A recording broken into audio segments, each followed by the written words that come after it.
Topping the news was Team 39, affectionately known as Better Half Racing. Never before had a woman rider competed in Cain's Quest. And further, this brave local gal, Coreen Paul, was running as part of another first, a husband and wife team with her partner Jason. I'm really excited.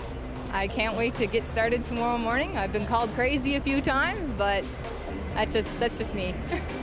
I've been wanting to do this ever since it started back in 2006. I've tried everything I could to make it happen, and it wasn't working for us financially, timing, things like that. My husband raced in 2009, which is when we originally wanted to race together, but it didn't work out for us. My expectations, I really want to hit top 5. It's pretty high expectations considering we haven't had as much practice time as what we wanted to. So right now, I guess I'm more geared toward let's just finish. Coreen, how was your race down in Norway? Oh, it was good. It was just lovely. Walking the park so far. Enjoying the temperatures? Yes, it's beautiful. I had to open everything up. I was sweating like a dog. Remember Better Half Racing, the husband and wife team? Well, imagine meeting them at Wedge Hills, checkpoint number 10. Cain's first lady is still running hard. Any issues on the way up from Nain? Not from Nain, no. On the north coast, we had a little bit. Did you have a long night? No, it was a good night. Yeah. Physically, you're okay? Yeah, holding up well. What are you going to do for the next segment up to Kuujjuaq? Pardon? What's your plans for the next segment up to Kuujjuaq? Oh, keep going hard. No stopping. Hey, well, you're still in it. You know, the teams aren't that far ahead. They all stopped last night, so everybody who's here is still in it. How does that make you feel? Good. I was concerned about getting timed out. I don't want to get timed out. The relationship hasn't been tested in the last couple days? Oh, God. We're still married. No, we're doing. They keep giving us this one-bedroom, hotel room. Ground, like, it looks perfectly level, and then all of a sudden you go bang off the next strip. And Jason's like, slow down, he said, because you can't see anything. We used to lose sight of the boys. I'd say visibility up there is 12 feet. And like, it was a beautiful day. We were in Wedge Hill. Just low drift. Perfect. 15 minutes later, blown, the old helmet vibrating. Now, what a spot. My neck was hurting from my helmet almost blowing off the head. With a little extra time and just 2 checkpoints to hit before the finish, we connected with Coreen Paul to get her take on the race thus far. It's actually been a really enjoyable ride. It's been really comfortable. The weather's been cooperating. A few difficult sections, but not too bad. A couple stumbles and tumbles and a few up close and personal with some trees. A little bit of mechanical, but not too bad. I busted my throttle when I wiped out, and I lost a bolt out of my suspension, so we had to fix that up, put us behind a little bit. But other than that, we've been really enjoying the ride. A lot of night riding. Yeah. Unfortunately, we ended up, a little ways behind, so we did a lot more riding in the night than we did in the day. So we didn't get as much scenery in as I would have liked to. While the 12th position will always be remembered as a special one in 2012, with proud parents and cheering children buzzing at the finish line, Coreen Paul, along with her husband Jason, aka Better Half Racing, crossed the line and entered the record books as the first ever woman rider to finish, as well as the first ever husband and wife team to complete the challenge. It feels really good. I'm very proud, have a lot of pride, and it was a big confidence builder for me. I really enjoyed myself.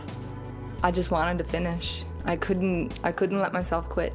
I couldn't do it. I just had to keep pushing, had to go through it, and I knew there was so many people back home watching, and I couldn't let myself down, and I couldn't let them down.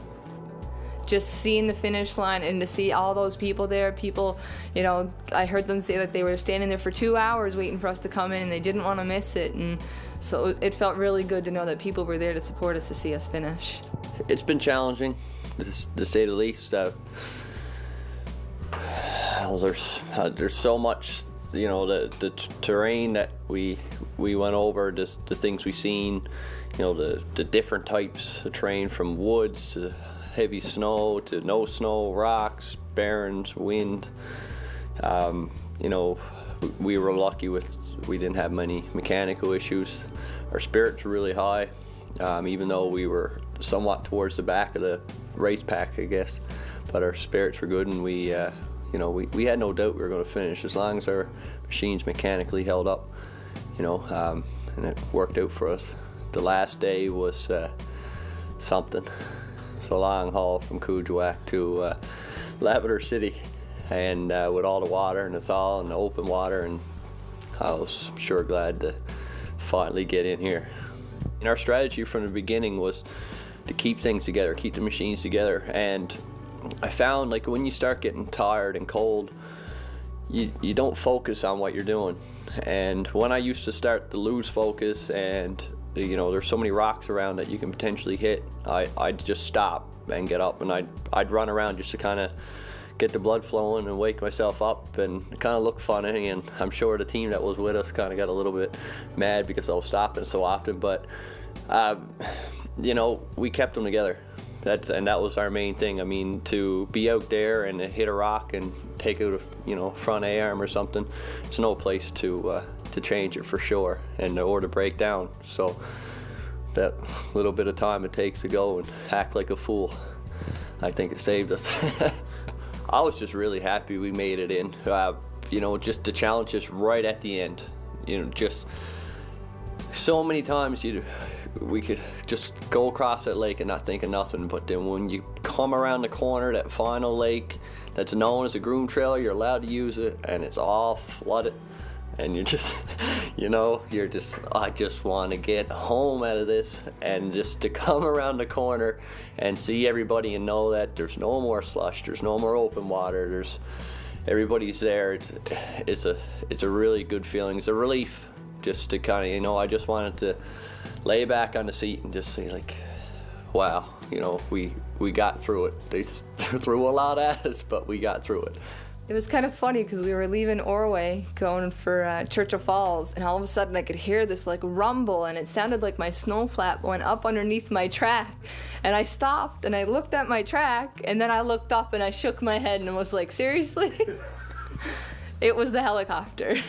But I can remember guys telling me from previous races, they said, when that helicopter comes around and you know they're watching, the adrenaline just starts to pump and you want to go, go, go. But I just kept riding the same. Why? Because I didn't want a hot dog and make a mistake, and you got me on camera. So I kept riding like I normally would. But it does make you feel good. It makes you feel good that people are watching you, and you know they're concerned with how you're riding, and that it does make you feel good.